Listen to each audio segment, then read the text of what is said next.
A very good morning. I'm here with a topic nutrition. So, basically, what is nutrition?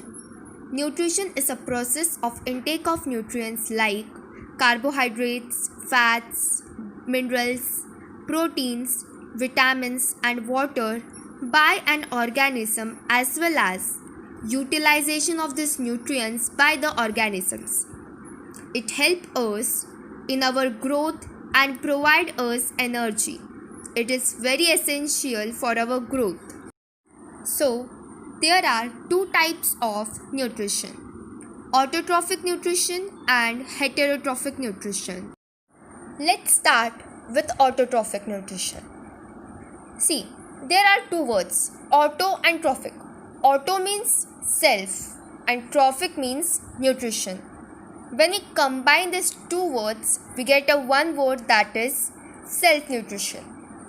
So it is a nutrition in which an organism makes its own food from a simple inorganic materials like CO2 and water, which is present in surroundings with the help of sunlight energy. The green plants are autotrophic mode of nutrition.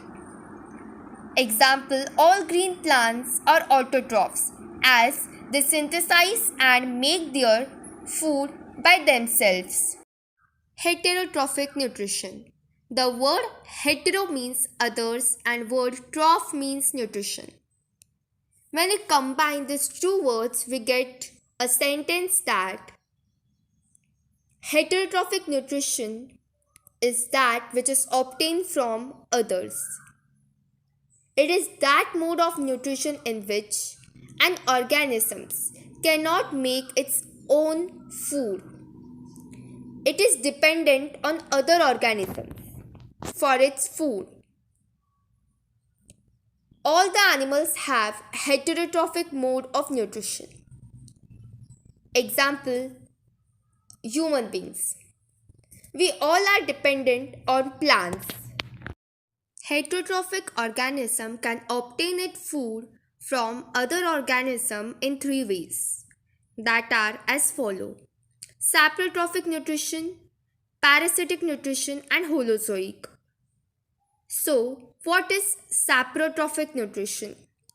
It is that nutrition in which an organism obtain its food from dead and decaying organic matter of dead plants, animals, rotted bread, etc. Parasitic nutrition. It is a nutrition in which an organism derives its food from the body of another living organism called its host without killing it. A parasite is an organism which feed on other or living organism.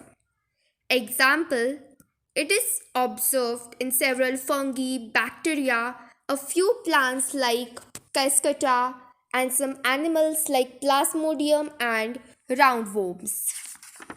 Now, holozoic nutrition. It means feeding on solid food.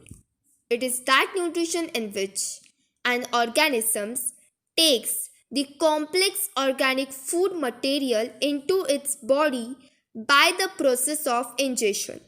The ingested food is digested and then it is absorbed into the body cells of the organisms. Example, man, cat, monkey, dog, cattle have holozoic mode of nutrition. There are some differences between autotrophic and heterotrophic nutrition. The raw materials are required for preparation of food that are CO2 and H2O in autotrophic mode of nutrition, while in heterotrophic nutrition, these organisms are directly dependent on others, therefore, no need to prepare food. Chlorophyll and sunlight are essential for photosynthesis and thus nutrition to occur in autotrophic. But in heterotrophic, chlorophyll and sunlight are not required.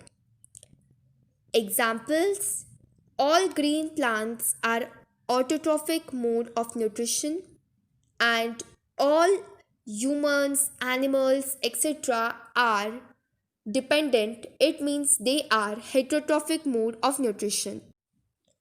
Now, nutrition in amoeba. Amoeba is a very important protozoa which is found in fresh water. It always feeds on microscopic plants and animals that are present in water. Amoeba has holozoic mode of nutrition, and the process of obtaining food by amoeba, it is known as a phagocytosis. The various processes are involved in the nutrition of amoeba: ingestion, digestion, absorption, assimilation, and egestion. So let's start with ingestion. Ingestion is a process of taking food in the body. We all know that amoeba is a unicellular animal, so it does not have mouth for ingestion of food. Amoeba ingests the food by encircling it by forming pseudopodia. When the food is completely encircled, the food is engulfed in the form of a bag which is known as a food vacuole. Next is digestion. Digestion is a process of breaking large and insoluble molecules in small and water soluble molecules. In amoeba, several digestive enzymes react on the food that is present in food vacuoles and breaks down into simple and soluble molecule. Now, absorption. The food digested by digestive enzymes is then absorbed in the cytoplasm by the process of diffusion, while the undigested food remains in the food vacuole. If a large amount of food is absorbed by amoeba, then the excess food is stored in cytoplasm in the form of glycogen and lipids. Assimilation. During the step, the food absorbed by the cytoplasm is used to obtain energy, growth, and repair. It is a process of utilizing absorbed food for obtaining energy, repair, and growth is known as assimilation. Last one is egestion. When a sufficient amount of undigested food gets collected in the food vacuole, it is thrown out of the body by rupturing cell membrane. The process of removal of undigested food from the body, it is known as ingestion. So this was the steps that involves in the process of nutrition in amoeba. Thank you.